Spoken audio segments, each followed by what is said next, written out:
Hi friends, எல்லாம் எப்படி இருக்கீங்க? நான் உங்கள் செல்வம் மகிழா ஃபேமிலி யூடியூப் சேனல்லேருந்து பேசுகிறேன். இப்போ முட்டை கிரேவி செம்ம எம்மியான டேஸ்ட்டான லெவலில் எப்படி வைக்கலாம் பார்க்கலாம் வாங்க. முட்டை தொக்கு செய்ய தேவையான பொருட்கள்: ஒரு 5 முட்டையை அவிச்சு வச்சுக்கணும்,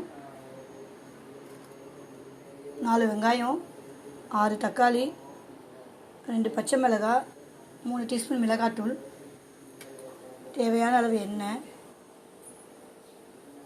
உப்பு, கடுகு, கருவேப்பிலை, சீரகம். எப்படி செய்யலாம் பார்க்கலாமா? அடுப்பில் ஒரு சட்டி வச்சுட்டு தேவையான அளவு எண்ணெய் ஊற்றணும்.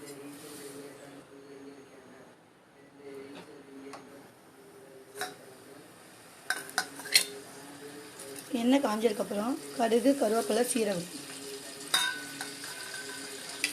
கடுகு நல்லா பொரிஞ்சிச்சு, பச்சை மிளகாவும் வெங்காயமும் போடும். வெங்காயம் சீக்கிரம் வதங்குறதுக்கு அதில் சால்ட் சேர்க்கணும்.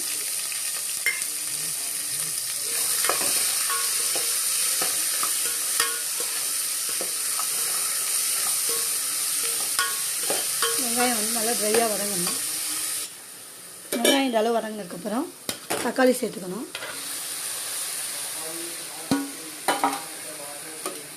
தக்காளி நல்லா வதக்கணும்.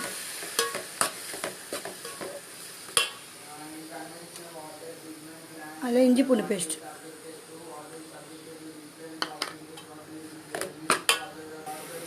இந்த அளவு தக்காளி வதங்கினதுக்கப்புறம் 3 ஸ்பூன் மிளகாத்தூள்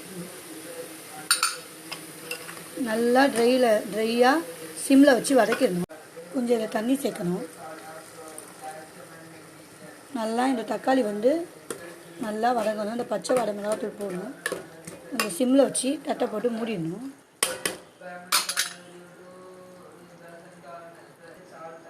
நல்லா தட்டை போட்டு மூடிட்டு நல்லா வேக வச்சுட்டோம்னா முட்டை தொக்கு ரெடி ஆகிடும். இந்த அளவு தொக்கு வதங்கினதுக்கப்புறம் நம்ம அதில் வந்து முட்டையை அவிச்சு அதில் லைட்டாக கீறி அதில் போட்டுடணும். சூடான சுவையான முட்டை கிரேவி ரெடி ஆயிடுச்சு. இந்த வீடியோ உங்களுக்கு பிடிச்சிருந்துச்சின்னா சப்ஸ்கிரைப் பண்ணுங்கள், லைக் பண்ணுங்கள், கமெண்ட் பண்ணுங்கள், ஷேர் பண்ணுங்கள், பெல் சிம்பலை ஆலில் போடுங்க. தேங்க்யூ.